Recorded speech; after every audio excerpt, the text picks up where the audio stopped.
Well, hello, EKN Nation. Rob Howden here alongside David Cole. It's been a while since we've been live here on the YouTube and Facebook channels with a new Face2Face show. David, I don't even know when the last one was. This is episode, 81. We've done a bunch of these Face2Face shows. I'll bring you here in a second. But the bottom line is that it's really weird because we still have some races kind of going already to cap off 2024. But now we're turning around and potentially starting to talk out now, as we will, all off season, about 2025.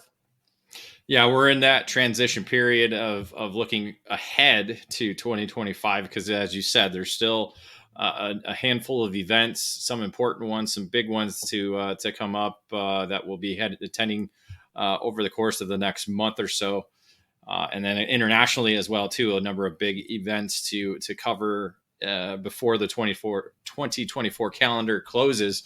So a lot to still cover, but again, you got to start looking ahead. You know, we keep doing it earlier and earlier each year, but, we're in the month of October. I say every time we turn the month to October, we really got to start looking at the next season. Yeah, different background for me here too, right? I am I'm in the Airbnb in just outside Newcastle Motorsports Park, about 8 minutes away. I was here for the Mark Harris Memorial 200, the return of the RoboPong 200 event this past weekend. Again, you were here last weekend for the USPKS finale. We're both here for the Cup Karts North America Grand Nationals 8 this coming weekend, which is going to be a massive event. But yeah, again, like we talked about moving forward, but some big news actually, David. This is we always get a chance to kind of check in with our buddy Andy Seesemann. Big news coming out of that program in terms of the number one, his business. Full Throttle Karting, and of course, as well, the challenge of the Americas with a new signing, David, with Shinko kart tires. A very interesting development in the North American market. Yeah, that's going to be really the focus of this show and our conversation with Andy Seesemann. But I kind of wanted to get into last weekend a little bit, just kind of off the cuff, what your thoughts were about. You did the race report from yesterday and the whole weekend. What you thought of, because you never went to the RoboPong. Everybody asked me about that. I said, I've never been to the RoboPong. It was always a conflict with me. I sent you or Blaney or whoever went out to the race. Oh, it was just me. Yeah. Just you? 2007, I think, was the first year I went. That's when Tony Lineski and Christopher Larson won. The year prior to that was the Paulie Haraka, Ricky Rudd, the photo that you see in the Racers Grill there at Newcastle Motorsports Park. That was our first year kind of covering it, because that's when it just started to get really big. And then from there it grew to what it was. And so, yeah, I wanted to get your kind of off the cuff thoughts of the event. And, again, kind of very similar, the first time we went to Cup Karts, the thoughts of that. That's what it was like. The cool feel for me was the fact that it obviously wasn't massive, right? It was kind of a late confirmation of the event. So there was 20 teams all total, but we had 3 drivers from IndyCar in Will Power, Kiffin Simpson, Joseph Newgard, and had a couple of guys from the ladder system as well. Some big dogs, as we know, with Paulie Massimino and James Overbeck ended up winning, but it was all unknown for everybody. Because there were a couple, Will Power run the race before. Newgarden had, Jarsakrak had raced it, but he wasn't racing this time. So really nobody kind of knew the strategy. And that's to be able to figure out how long you could go. If you had an hour session, like how long can you go on a tank, right? Nobody thought it was going to be a 2-stopper. Every time I got there or talked to anybody, they're like, no, 2-stop is going to be too tough. But as they started working on the mileage and getting into the draft with the KA100, not the tag that was run back in the day, it was really interesting. If you read the report, after the morning hour warm-up session, I talked to a bunch of guys, Kiffin Simpson being one, said, yeah, he goes, I think we can do it for sure. And same with Chase Jones, we can do it. So there was teams that were starting on a 2-stop. And the cool factor was there were guys that kind of pivoted mid-race. The Magic Kart USA guys were going 3 stops. I had a great chat with Jim Conlon about it because Adrenaline Fixed Karting was teamed up with Magic Kart because, of course, Jim's run the race for many years. With everything he does, right? So, but no, they were 100% figuring they were going to go 3-stop, and then everybody was able to go long. And in fact, 73 laps was the longest run we had for Lockie Hughes for one of the MPG crews. So I thought it was fantastic just with the unknowns over the entire course of the race. That's kind of what it came down to. What was the weather like? Was there a big wind at all during the day? Perfect. It was literally, it was like 60 something in the morning. Yeah. I think 60 degrees. We got to almost 80 degrees by the time the race was over. Listen, when the race was announced last year, we knew it was coming in this weekend, and CKNA was pushed to the next week. And you and I were cursing Mike Adams, like, "Are you kidding me? You're going to make us race in the middle of October? It is going to be beautiful this coming weekend. It's ridiculous how good it's going to be. It's going to be low 70s, maybe even mid 70s all weekend." Yeah, so a few people are going to be not getting negative text messages on the weekend for sure. So, sure, it's glad that you guys didn't have the wind that we had during the you guys can take the hurricane. Thank you situation for USPKS weekend, and wet shoes that are still drying out in my garage. And perfect. It's so that'll be interesting to see next year when they do run the event again. Weather could have a factor in whether it's going to be a 2-stop or a 3-stop, because very true. Yep. Draft was a huge thing, as you said in the race report. So well, that'll be fun to watch. Like Eli Warren, it was hilarious. Eli, when they made the switch for Eli and the Magic Cart to go, he and Luke Powers, he had a good first stint, but literally he said the last stint, he could not leave. I think it was Jackson Wolney he was behind. He's like, he could stay with them, but he had to use the draft. And literally it started sputtering on the last lap. So he gets across the line, finishes the cool down lap. They brought all the top 5 back to start finish, and the car wouldn't refire. the tank was bone dry. That's fun. So again, they allowed everybody to refill the tank completely to the very top, and that's what they need to weigh everybody. Right. So I think it was a fantastic event. Everybody was super happy. Everybody said, "Hey, we're coming back." Jacob Abel told me earlier today, like, "We're coming back, and I'm going to make sure I'm prepped." Like this was a last minute deal for them to come. Well, yeah, and that's the thing. Like, a lot of these guys that are doing the car stuff, they're not kart prepped. You see like Will Power in the cart all the time. Like he has the ability to jump in the cart and be fast, where some of these guys have not been in a cart in a very long time, including, like myself and you. We have, aside from Labor Day weekend, we haven't been in the cart a very long time. Exactly so that, yeah. trying to put down a 70 lap stint with at near qualifying pace is pretty tough. I know. I don't know how they do it. It was pretty. I will say, Lockie said he was absolutely, like, I talked to him today too. He was, because I'm in pain. Like, and I think Chase Jones slept like 12 hours. Yeah. So did Braden Eves, because Braden ended up doing the front and the back, because he and Jimmy Simpson ended up going with the 2-stop. So Braden did probably 130 laps. So with his neck injury from Indy, he was just absolutely gassed. He said he was in massive pain. Chase slept all day. Well, the Ironman thing with Chase Jones and MPG Motorsports, that's the fun Beasley, thing. We saw Jim Russell Jr. do that back in the Robopong days. So doing a 200 lap race in a IME X30, I think he got 198 laps or 196 laps in, because again, all by himself. Basically put a pit crew together while he was at the racetrack as well. Oh, too. wow. So okay. It's crazy. Well, Chase did say, goes midway through the race, like into the second half, he goes, "I was just in the zone. Like, I don't even know what was happening. I was just kind of getting into this groove and then at the end, you could see, if you watch some of the coverage, he was stretching his back. It was in the last couple laps. He said, I was dying. Like, my neck was so sore. So all in all, I think it was a great race. And I think it's going to be, I'm happy it's back, as I'm working on an article, and I think I talked about the fact that the major events are big. These fun, different events are really cool for the sport, and I think that this will be one that everybody's going to be able to look at again. There's going to get a lot of people out from Indianapolis will come out and watch this race, because we're going to get a lot more IndyCar drivers next year, some IMSA probably as well. So ideally, we're going to get a lot more drivers, and it's going to have a good focus on the sport as well. Yeah, maybe hopefully NASCAR, if they didn't race every weekend. Yeah, exactly. I don't think that's going to happen. Not at all. So let's bring Seesemann in. Let's have a quick chat here. Let's get kind of underway with this show. Andy, thanks for joining us. I appreciate it. Give us a chance to kind of wrap up what happened this past weekend. But hey, man, big news for you. Number one, we'll get to the Challenge of the Americas later, expanding to 4 races with a bigger kind of gap this year, which I think is great. But news of the new Shinko kart tires program. I kind of, you kind of brought us into the loop a little bit, but first off, let's just give us your thoughts on something new. Well, first I want to address that was the first Ricky Rudd mention since 1974. What do you mean 80s? He was in the 80s. You're in an Airbnb, and I never got an invite to stay with you. It kind of hurts my feelings. And, well, all the bedrooms are full. We got a whole crew here. And David Cole apparently doesn't have a clothes dryer, because you could throw shoes in the dryer and dry them out in less than about 40 minutes. So, yeah, sure. I just don't trust it. Oh, well, shrivel all up. I'm sure it doesn't trust you either, so that's just fine. Pretty much not. Yeah. So, Andy, the Shinko Racing Kart Tires, a new program. I get it. Obviously, 100% get it. Number one, we'll talk about the tire a little bit, but taking control of your destiny, expanding the FTK Promotions Full Throttle Karting program. All in all, I think a great stroke for you guys and to kind of get more control of your destiny, right? Oh yeah, that's fundamentally what it is. We can go back how many years, and Rotax, who I was involved with for so many years, basically invented the current system, right? The engine, the tire, the program, everything is a package. You buy everything from them, yada, yada, yada. And then Rock did it, IAME did it, everybody's doing it. And now I was involved with those programs for many years. And then as time went on, as I get older and crankier, I just want to control my own destiny, right? I don't want to be so attached to something and have somebody, pull the strings on me and tell me what I have to do. I mean, look, the two biggest series in America changed their names to have the engine name attached to their series this year, one East and one West.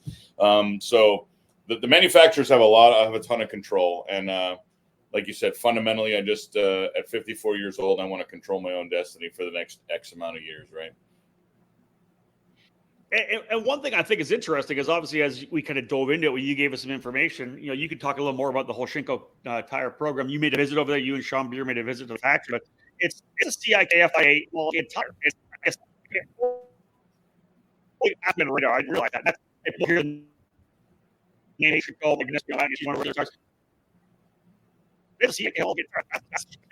Rob, I think it's your internet.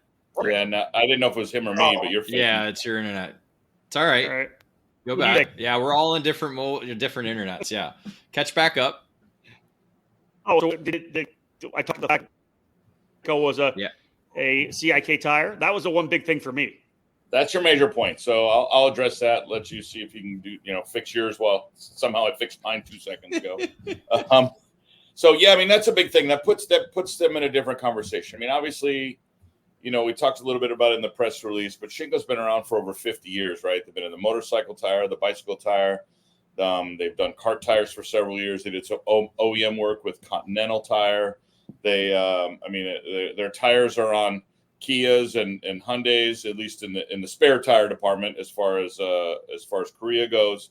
They're no new player to the tire industry, right? So, but let's be honest, the minute you get put on that CIK list, the minute you go through the time, the effort, the expense, and we can talk about later, all about, ISO 9001, all the different manufacturing standards they have to conform to. It just puts them in a different category, right? There's only 7 homologated tire brands of all the tire brands in the country, in the world. And, I point this out when somebody mentions something. 2 or 3 of the biggest tire run in the country aren't actually homologated, right? Obviously, they're based on a homologated tire, which is their twin, so to speak, right? But there's a couple that aren't homologated, so this just put them in different air, which put them on my radar in a big way. We pause our face-to-face broadcast for this quick commercial break. Stay tuned for more here on the EKN Radio Network. Are you ready to go from karts to cars? Since 1975, the Skip Barber Racing School has taken great drivers and made them champions. Today, we're proud to welcome the next generation of winners. Make the transition from karts to cars with the Skip Barber Formula Race Series. You'll compete at the most iconic tracks in America. Race weekends include your very own equalized Formula 4 race car, a professional crew, expert instruction, video and data analysis, hospitality, and more.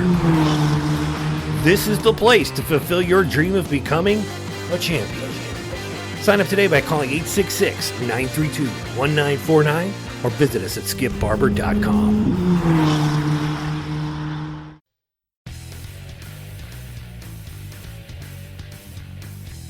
Parolin is among the winningest brands in the USA and around the world. The Parolin Le Mans full-size chassis for junior and senior classes and the Parolin Opportunity model for cadet divisions have earned success weekend after weekend at all the major championships and events in both the USA and throughout Europe.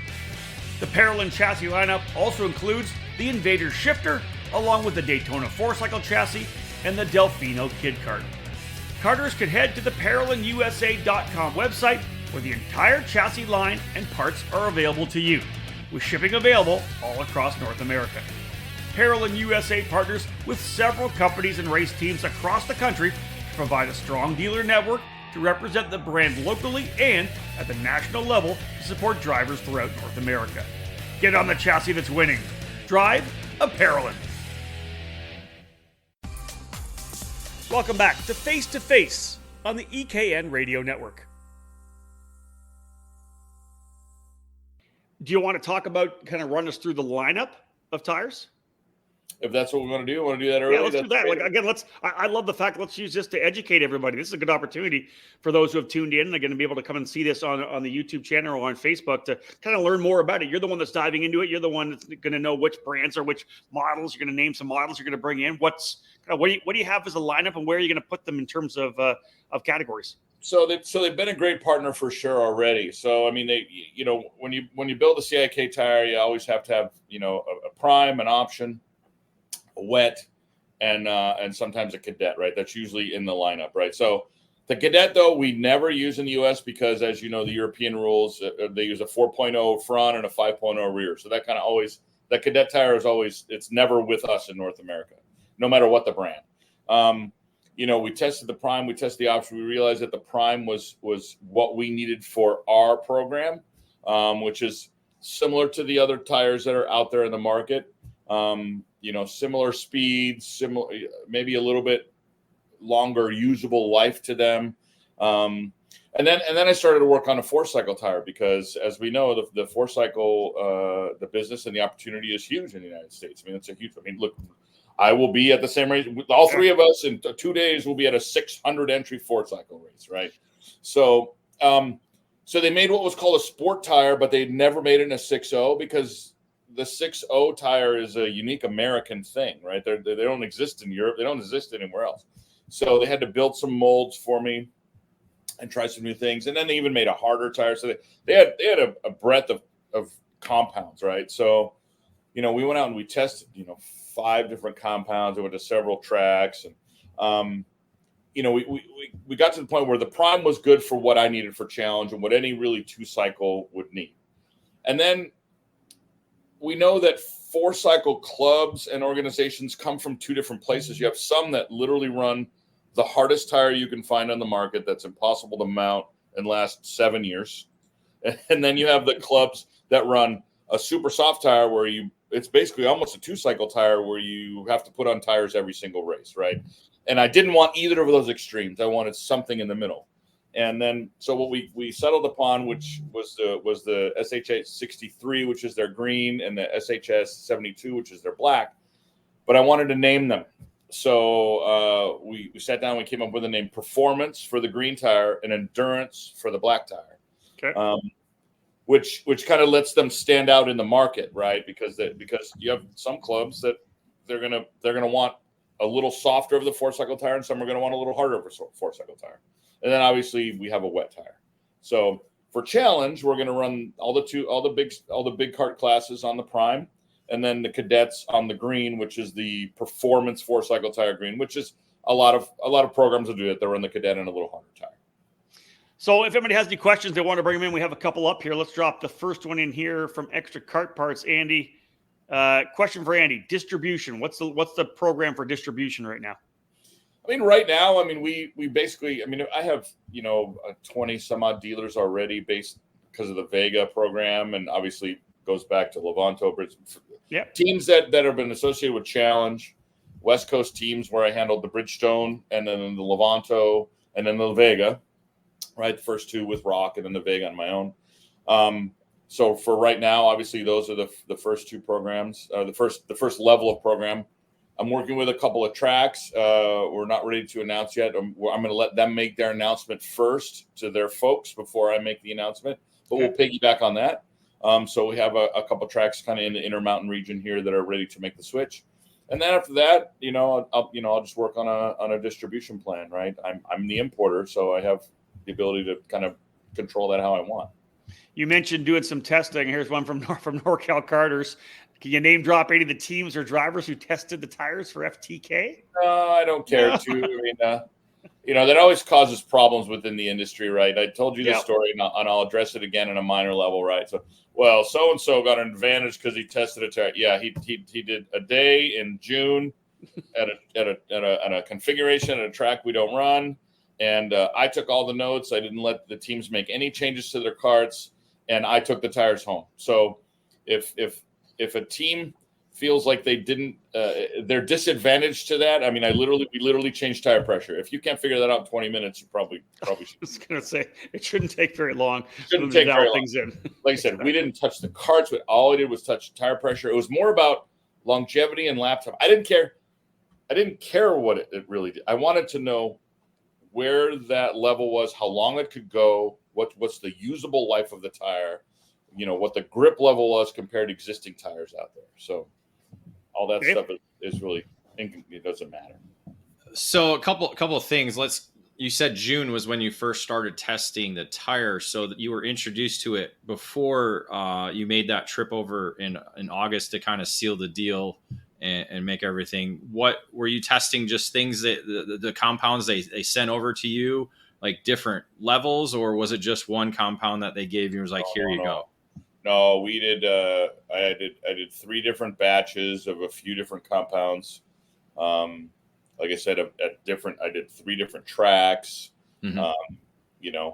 People, if they can, I mean, they're all, within my region, so to speak, right? So, most of them like on a Monday. I think all 3 of them were actually on a Monday. So it was kind of after a race. The track had some grip, but it wasn't crazy. But it wasn't. The track didn't change over the day. That's not like we were the only people there, pretty much. So it was just about figuring out.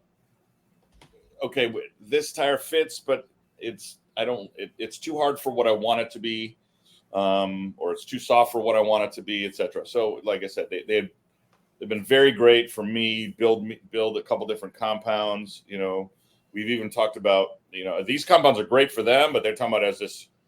I mean, we're only 2 years away from another homologation. Let's be honest, right? I mean, yeah. So we may be in the same spot again in 2 years, like all manufacturers. We're all in the same boat every 3 years. So it was a great summer. I put 10,000 miles on my truck, but it was a great summer. Well, listen, Dave, let me throw in here. So you did the testing. Obviously, the first question everybody's going to have is, how were the tires? Like, can you give us some feedback on what the guy said? I know you said you weren't doing you were doing some tire pressure changes, but was the feedback what you had hoped for in terms of what you were testing? Yeah, I mean, so the prime, I'll go to the prime. So it was, I went to some tracks that use a couple other brands of tire. So the carts were optimized for that tire because they'd come just off a club race, right? We dropped our tire on, and it was a few tenths slower. Okay. Do I think that with some optimization of the cart, we can get it there? Yes, but that wasn't the point of the day. That wasn't the point of the test. I was happier with the prime putting 65 laps on a shifter at Utah and falling off 3/10. That to me is a gigantic win, right? I mean, let's be honest, most 2-cycle drivers don't use a tire beyond a first day, maybe a practice day. I mean, that's kind of the nature of where it is right now.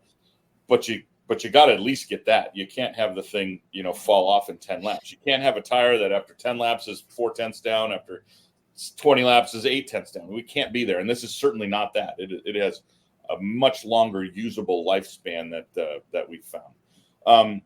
The same with the 4-stroke tire. It's probably like I said, it's in the middle. It's slower than the softer of 4-cycle tires, but it's harder than the hardest of 4-cycle tires. Both of them are actually in that sandwich, so to speak, right? Because I mean, right? We have the LeConte V, the Vega VAH, the Venco Blue, right? Those are all on the soft end of what would you call a 4-cycle tire. And on the hard end, you have like the MG makes their RL2 or RH2, which is almost a rental tire, right? Where like you need a jackhammer to freaking mount the thing. I mean, they're so stiff and so hard, right? So both the compounds are in between, but they're certainly separated in their performance. Let's go to the tour. I know that you guys actually went over to the factory. Let's talk about the trip. It was 75 hours in Korea. It was literally you can make a movie like that. You could. I believe they called it The Hangover, but yeah. Yeah. Sean will be Doug. I'll be Zach Galifianakis, I guess. That works. Yeah, I mean, Sean and I took Sean Beer, as you know. I took him over. I mean, Sean's kind of our media guy, so he can at least take a picture or two and write some stuff down. And Sean has a unique perspective too, because he writes for CNC, a machining magazine. So he probably understands manufacturing better than I do, at least as far as what you need, as far as the restrictions, or at least the things you need. Anyway, so I took Sean. So we got there, went to dinner, went to sleep, woke up, and Korea's not a huge country, right? So this is South Korea, not North Korea, not the one with the guy with the nuclear weapons, in the north, or the missile man, whatever they call him. So, Seoul's the capital, and we flew into Seoul, but all the manufacturing is really in the south. I mean, much like a lot of the U.S., you have the banking town and you have the manufacturing town, right? Or any industrialized country is kind of like that. So we flew into Seoul, and then the next day we drove down to Jinju, where the factory is, and we're there for 75 hours, but really the 7 or 8 hours we spent with the factory was the most important time of the whole thing. That's right? it. Yeah.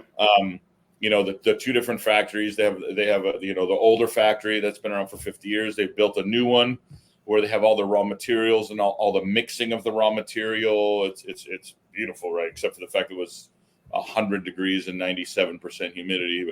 But I don't know how I didn't lose 18 pounds. I mean, I may have, and then gained it all back the next week. But anyway, so I mean, and they're probably 10 or 15 minutes apart, right? The plan is to eventually expand the new factory and move everything there.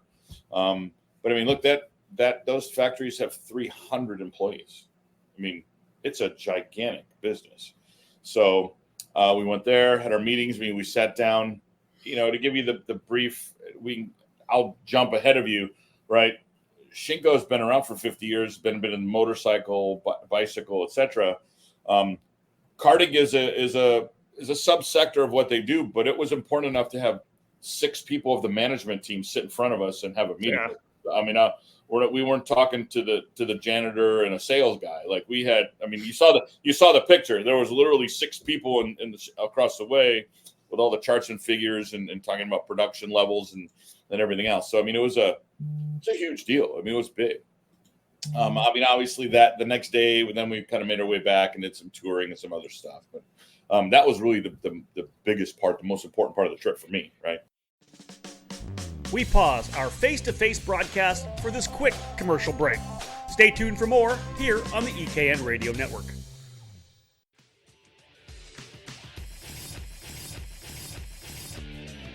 What brand is known around the world for its innovation and success? It is SodiKart. The Sodi brand returned in full force during the 2023 season thanks to the new exclusive importer, the Karting Distribution, led by industry veteran Terry Germanovich. The French manufacturer SodiKart is a leader within the karting industry, offering a wide range of products and services. The Sodi Racing chassis line offers product in classes from mini karts to KZ, all based on years of development and championship seasons around the world. Sodi Racing USA has expanded its dealer network over the last year, bringing the Sodi brand to several local clubs and regional programs. The Sodi Racing USA by PK Sports is the official race team, producing many victories in different levels across the board. And the new Pro Race Academy is designed to cater to the next generation of motor racing, helping boys and girls aiming to make their mark.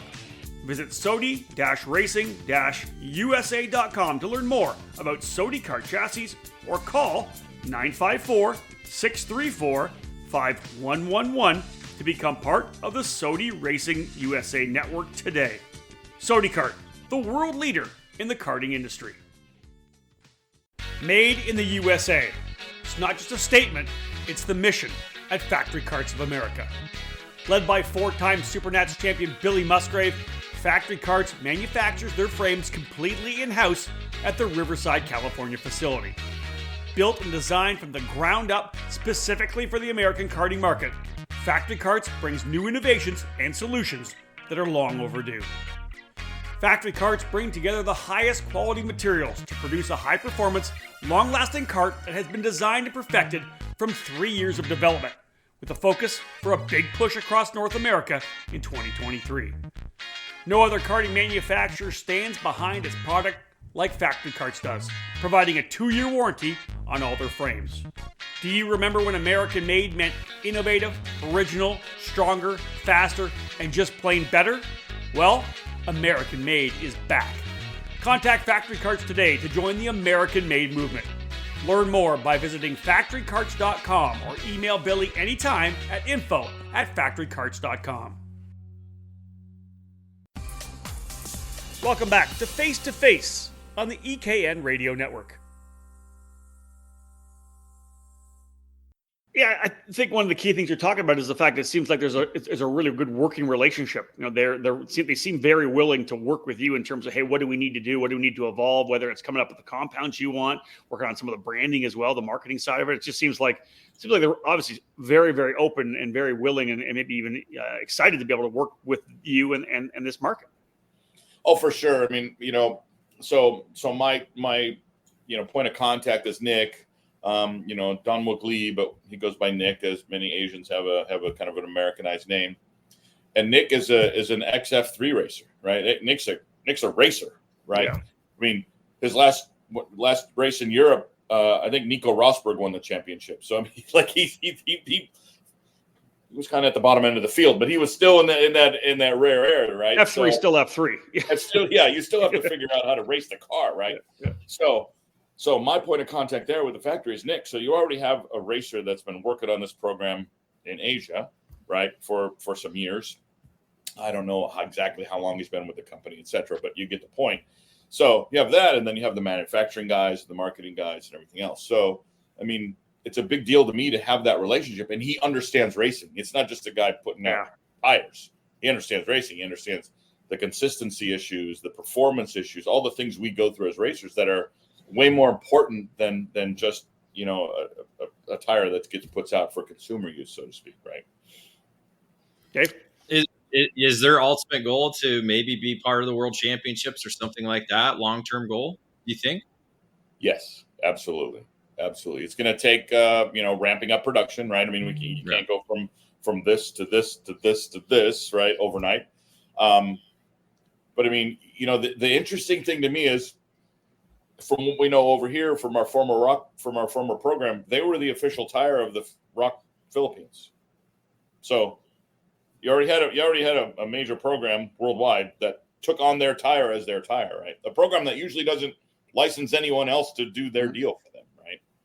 So yes, they're very forward thinking, have their eye on expansion. I mean, we talked about, you know, production levels and what they can produce quickly and long term, whether it be having to add production shifts to the factory. I mean, we had some very, very good productive conversations about where we can go here, but what that means worldwide. You know, worldwide, they also have an importer in Italy right now, an importer in Portugal. A Norwegian company actually reached out to me to get their information, so I put them in touch with one another. So there's already points around the globe that they're working on. This is not the only point. Can we then now kind of pivot and look over to the Challenge of the Americas and see how that? Let's talk Challenge. Let's obviously it's going to be the new spec tire for the Challenge of the Americas as well. Let's kind of roll into that where we are with the Challenge as well, because I know, is class structure locked and loaded? Do we have any other classes potentially being added? Is there any scuttlebutt with the Challenge? Well, you know, I mean, classes.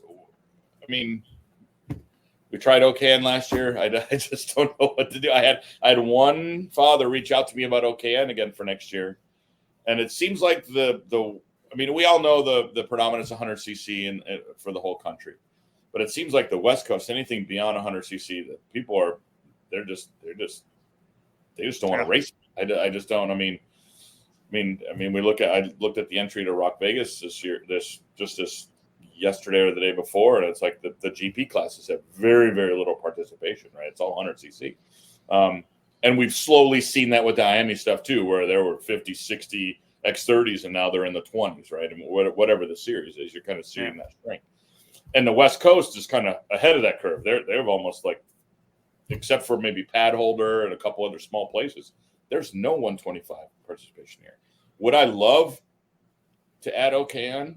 Would I love to have a sponsor come in and say, here's 25 grand, let's put a package together for OKN? I would welcome that in a heartbeat. Yeah. But as you know, been around races your whole life, to be a race promoter, to take 15% of the day and give it to a class that has no participation, it's a waste of time. Yeah, 100%. Do you want to walk through the schedule again? Like, let's obviously take an opportunity to kind of chat about it a little bit. I know that, we're a few months away. It's the last week of January, the first weekend of February, heading back to Tucson to start things off. So it's kind of been a place that we've been to the last number of years. But then, the first week of March, K1 circuit. That's, obviously it's getting some action nowadays. I know you were down there this past weekend. What were your thoughts on K1 and bringing the challenge there? I'm excited. I mean, it's an incredible place, right? I mean, everybody says it's a joy to drive. It's a fast track. It is a fast track. The huge elevation change, right? So, the good thing for challenge is we don't run with one or two race directors, right? We have five, right? We have five very good experienced people. And to be honest, we're going to need all five of them on that track because there are some pretty big blind spots if you don't put people in the right spot. There's not one spot where you can see the entire track, not one spot. So you need different perspectives. So that was the biggest reason why I went there. I wanted to see, a big event like Tri-C being on the track. I wanted to see karts on the track. And then at the end of the day on Saturday, after they had done qualifying, I took Taylor, my race director, Josh Velaz, my assistant, Ashley, his wife, who does tech and tires for me, and Mike Smith and I, we spent an hour and a half on the track, like figuring out where we want to put race directors, where we want to put officials, come back into the paddock, how we're going to run things. Because we run a hot pit on that last session on Friday, which is nobody else does. So that adds another wrinkle to the thing, right? How are we going to do track limits? Because there's one area there. I guess SCUSA or ProKart, when they were there a couple weeks ago, had a different opinion of track limits that Tri-C had an opinion. So there were two very different opinions of track limits. So we're going to have our own opinion on track limits. So we're certainly going to have to, lay the groundwork and put those rules into place. So the place is amazing. I hope for Southern California's sake and for the teams that are down there, Tony, obviously Formula Works and Nash and Kartnick and Freckleton and Giebler and all those guys, right? I just hope that it gives them the shot in the arm that they need, because they've been suffering for a while, right? But yeah, it's an amazing place right now. I already today when I was down there, I drove around and tried to find some hotels. I'm already working on trying to find hotel deals. The problem is they're pretty limited within 15 minutes. You can go a half hour and find a lot of them, but I like to keep my staff close. I don't have, like you said, at the end of the day, after, the three of us or maybe a couple others spend a few minutes in the trailer, last thing you want is a half hour drive. So, Yeah. No camping there probably, right? And there's no camping. There's no camping. That's key, yeah, you're right. There's a bar on site though, which is also, trouble. So trouble for Eric. Yes. But anyway, so there's a lot of pieces. So, but yeah, it's a very, very cool place. I mean, that's round two. So round one, Musselman Honda Circuit again in Tucson, as I said, end of January, start of February. Long time partner Charlie does. 100%. Yeah, hold on, Charlie's already dropped a little. Yeah, I'll give a little Charlie love right there. There you go. Says we're excited because this will bring consistency for the industry, and that allows us to build on our knowledge of the tire and from a sales aspect. Yeah. Oh, Charlie, you've been watching Mad Men? You getting? All right. So then again, we talked about the expansion of the series. You're going to 4 races this year. When we're done with the schedule, let's talk about kind of the motivation behind that and why you wanted to expand. But of course, back to Sonoma again. It's always kind of been your traditional closing race. That'll be the end of April 25th, 26th, 27th. And then from there, this is the expansion, Andy, June 13th to 15th. Utah Motorsports Campus. And I think the interesting thing is the expansion. When we get into it, it's going to open the door for potentially different tracks. But you go into June. We've always been done end of March, end of April kind of a thing. Into June, expands it into, really kind of puts you guys into more of a position as one of, obviously, I think the premier traveling series on the West Coast, right? Absolutely. I mean, we've always been that. But anyway, look, one year we were done like March 10th, March 15th. Yeah. Remember that? I think it was the really cold year we were in Tucson where it was 27 degrees, right, where we opened there. But yeah, I mean, for certainly the last couple years, challenge was always done by April 1 for 10 years. And then probably the last, 7 or 8 years as there's dueling Florida series and everything else. And it just made the schedule so impacted. So that's why I always stretched that third race into mid-April. And then with the addition of this fourth race, I said, you know what? People are always asking, why do we stop in April? Can we keep going? Right. Yep. So I wanted to stretch that a little bit. And looking at the other national calendars besides ours, it's like there was no race in June. There was no race. You know what I mean? There were just some dead spots there, which were perfect to fill in. Right. I mean, obviously, you guys know that July and August period, there's probably 6 weeks there where you both are, one or both of you are at a race on the East Coast, right? Where it's like bam, bam, bam, bam, bam. Yeah, nonstop. So it was hard for me to shove some in there. So I went, okay, let's finish in June. Let's see what 4 races does. And the feedback has been incredibly positive. People have been very happy with being able to add a 4th race. I got a call just last week from Aaron Nelliton, who had been a mechanic with Rollison for a long time, and then kind of runs his own program in the Northwest. He's like, yeah, I brought 2 or 3 to your program last year under the Ruthless 10. He says, I have 10 or 12 people interested this year coming from the Northwest. Wow, which we know what 10 or 12 is. That turns into 6 or 8. I mean, that's kind of how it all works, right? You got to, it's like anything in life, you got a sales list this long, and it kind of. But look, with 6 or 8 or 10 or whatever he's going to, that makes it viable for him to actually load a trailer. He's not just shipping stuff in and being with a team. Now that's another team in our paddock. And he said the Utah race actually allowed him to do that because it's a shot.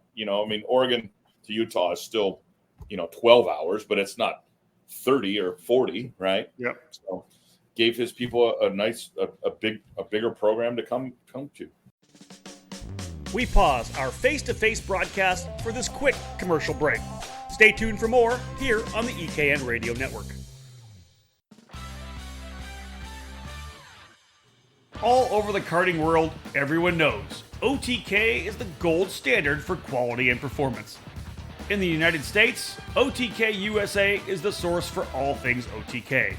8 brands under the OTK USA banner are winning races and championships across the country in national programs like the Rock Cup USA Florida Winter Tour, the Challenge of the Americas, the SCUSA Pro Tour and Winter Series, the United States Pro Kart Series, and even more programs throughout the country.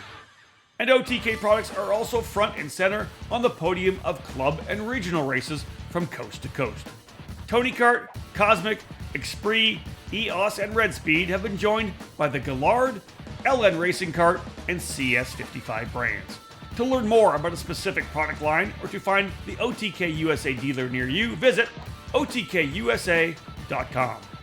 Specific chassis territories are still available, so kart shops interested in adding a winning component to their product lineups can contact OTK USA directly. OTK, the gold standard of karting.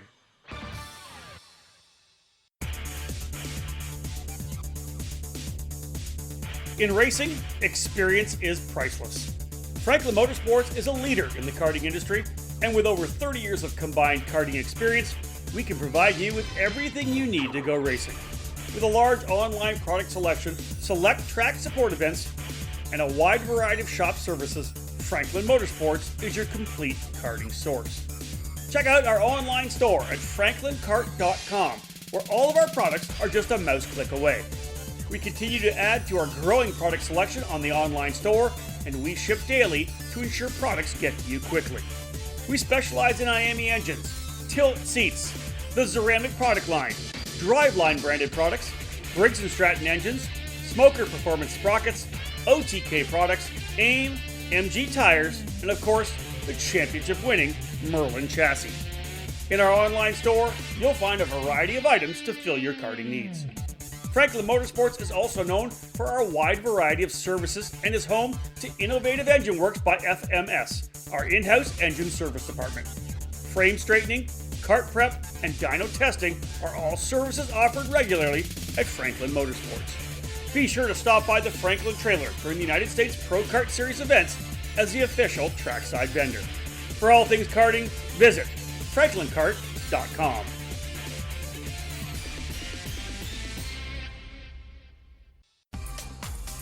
Welcome back to Face2Face on the EKN Radio Network.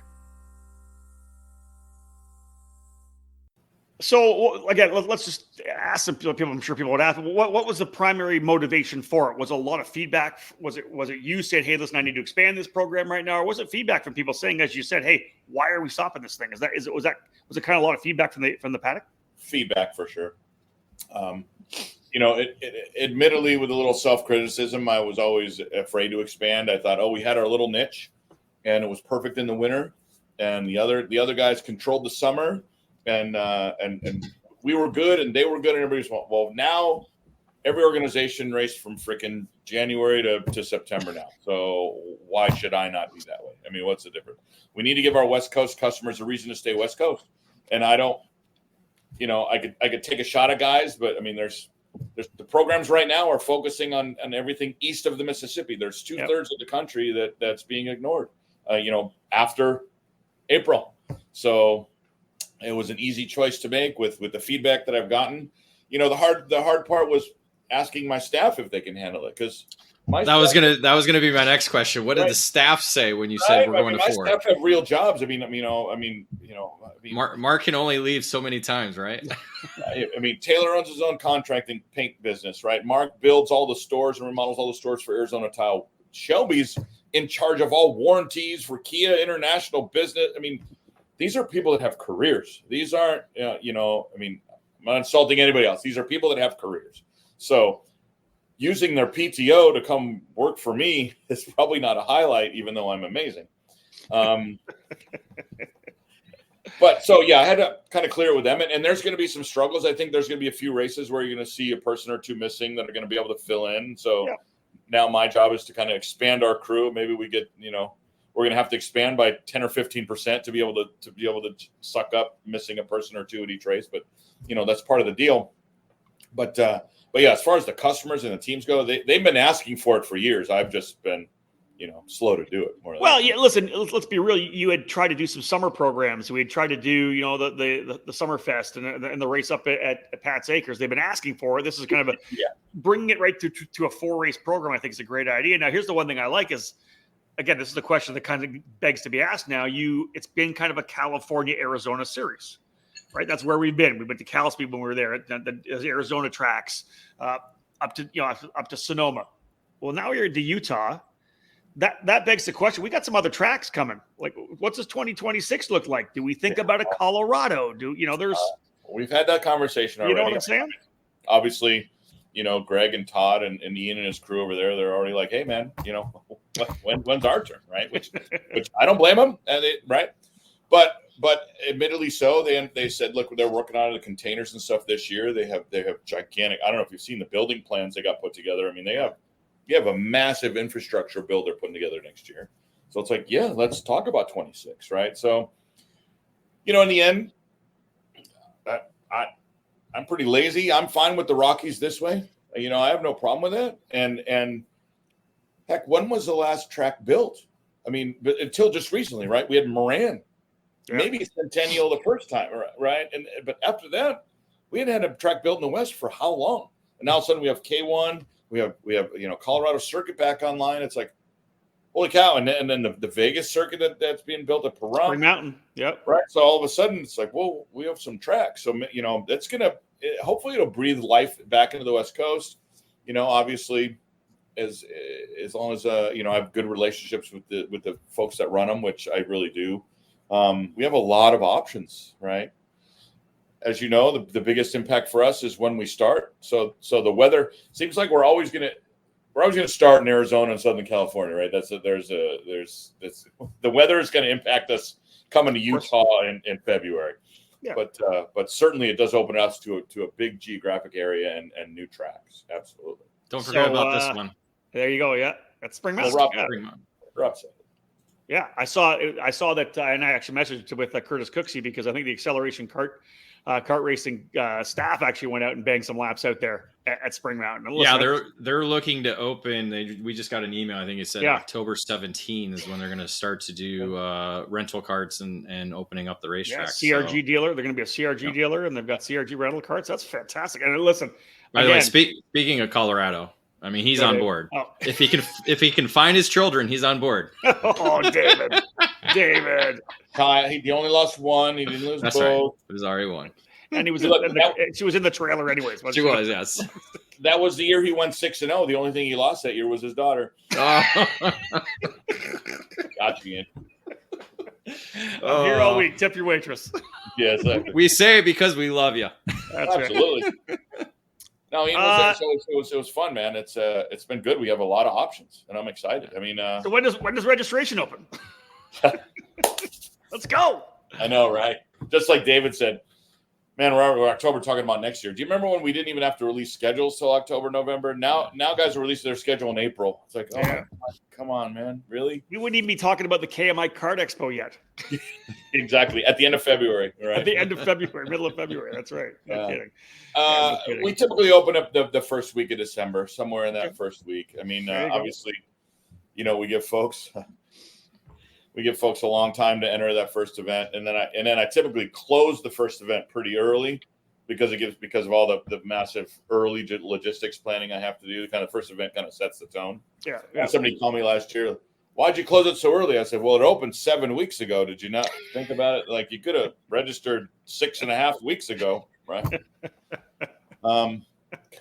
But again, that's another podcast. That's another podcast about simply people not realizing that we need to know if you're going to be there at the racetrack so we can plan to bring tires and fuel and everything else and staff. Like you've always talked about X amount of entries needs X amount of staff. 20. So 20. Yep. It's six person. In my brain, it's 6 entries per person. That's my brain. So think about, right, I typically have 120-ish, and I typically have 20 people, right? Think about the Supernats, it has 500 and Tom has 80 something, right? If you literally just divide it by 6, it's pretty much, the number's pretty close. So here you go. I was literally just going to say, hey, listen, if you've been obviously talking to team owners, I'm sure you've been connecting with them with the Shinko program now, but are there new teams coming in? Are people, saying, hey, we're going to be there or not? Here's the first one right here. I love it. Gary says Team GFC will be there supporting all the events for its 7th season in a row. Yeah, I know Gary made a post on Facebook a couple of weeks ago that I actually I've worked into a column I'm working on right now, a new morning coffee, saying, hey, listen, us West Coasters need to support West Coast racing, so we're not driving 3,000 miles to the other side of the country when we want to race, right? That's, again, there's part of I don't want to give it away, but part of it was about, you look back at in the late 90s when we had Shifter Card Illustrated magazine, Southern California was the hotbed. It wasn't Charlotte, North Carolina, right? No, it's cyclical. It's interesting how things cycle. Will it be like that forever? No. In 4 years, will the West be dominant over the East? You never know, right? But I mean, just think about how things change, and it just cycles over. The funniest thing for me in karting is the last 10 years, where the most exciting thing is an engine design that's been around since 1957, and they shoved a starter on it, like 100 cc, 48 millimeter bore engine has been around for. Are we going to start talking about the HPV Pro Invitational? Yeah, there you go. There you go. Yeah, but look, it is what it is. I mean, we just it works. Right. We have a good time, and we just if it ain't broke, don't fix it. Yeah, I mean, I get it, but something is a little broken about the West, so I'm trying to fix it.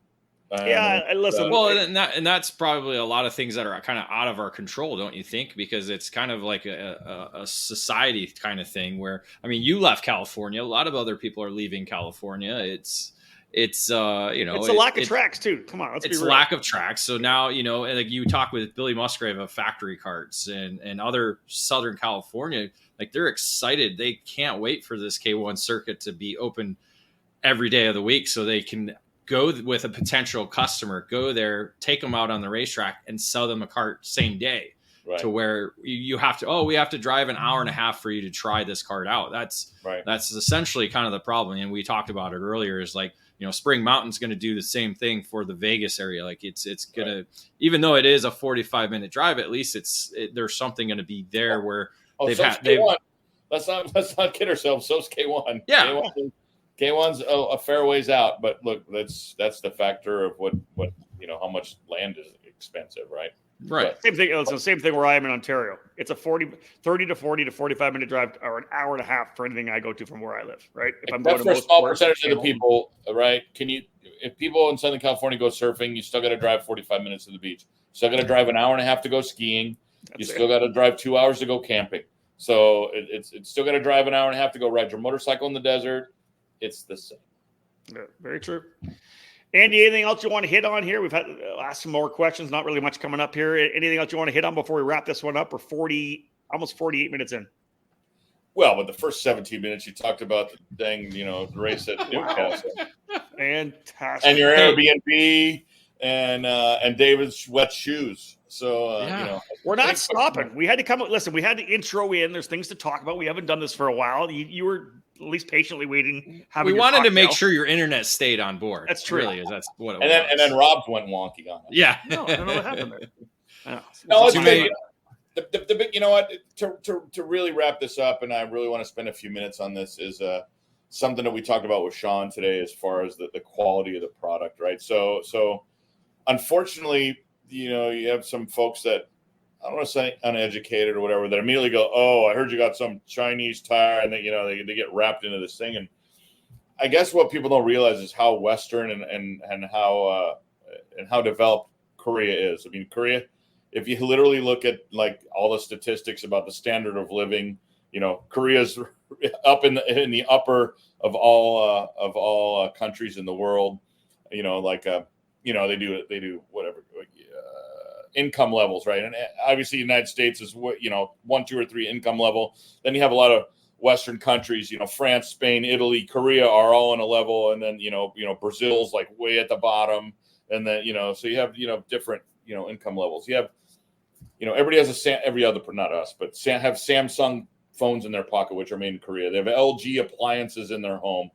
You saw the little thing I sent you today about cars, right? In the top car rankings, Kia and Hyundai are in the top of all the SUVs and all the cars. It's like, these are all Korean companies, guys. Like, there's this I don't want to call it racism. I don't know why that term is ridiculous, but it's so overused it has no value anymore.